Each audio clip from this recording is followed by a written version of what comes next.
What's up mga kasoya? Sasamahan niyo po kami manghuli ng hipon gamit ang plastic bottle trap dito sa ilog ng Baguados, Cotabato City.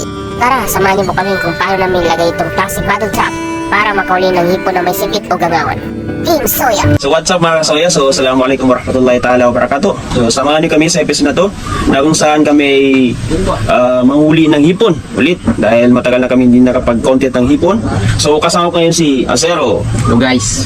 Wingman, ang pagbabalik ni Wingman, and Zaido. Hi. So yun po, ang yung lingkod, Yati. So, cha-cha.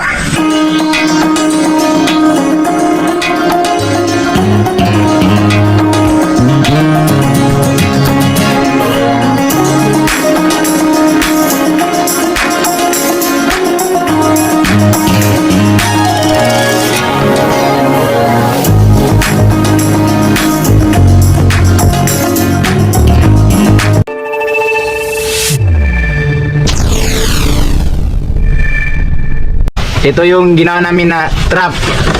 Galon siya, galon. Bali dito ilagay yung nyug na pain niya. Yung na kinudkod. Yan o. Yan. Lagay natin dito guys sa butas. Ito. Para dito yung magpasok yung hipon. Hipon na tawag sa amin, udang. Yan, lagyan natin ng pain. Na may sipit na. Oo, yun. May sipit. Langawan yun na may sipit. Dito yung papasok sa loob. Yan. Tapos, abang-abang lang kayo guys. Kaya ito na naman. After dito magpain guys, ilagay namin doon sa ilog at saka iwanan. Babalikan na lang natin. Bukas namin balikan. Sana makauli. Ng hipon na may sipit. Yan ito.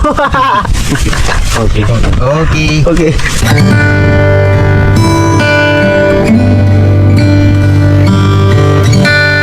Dito na namin ilagay guys yung trap namin dito sa maliit na sapa kasi sabi nila meron daw hipon na may sipit. Very try namin at subukan. Dito matatagpuan ang ilog na to sa Baguados, Cotabato City.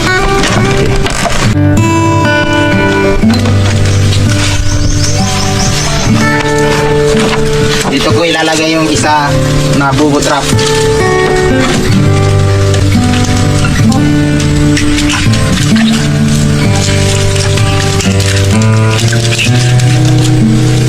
Lagyan ng pasak. Ganyan lang kasimple guys.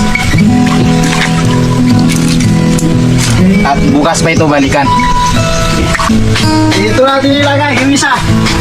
Trap natin. Ito.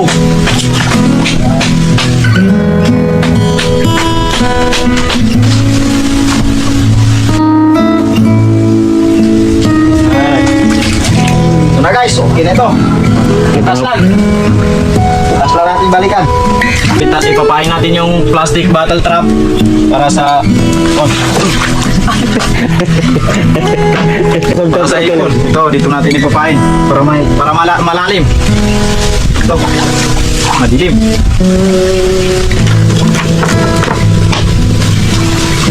Okay, ganyan.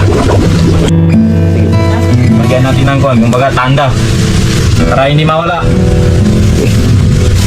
And then bukas na natin to kukunin para medyo naman marami yung makuha niya. Okay. Natapos na namin yung ilagay yung mga bubo trap namin at balikan namin bukas. Okay. Tara, uwi na tayo.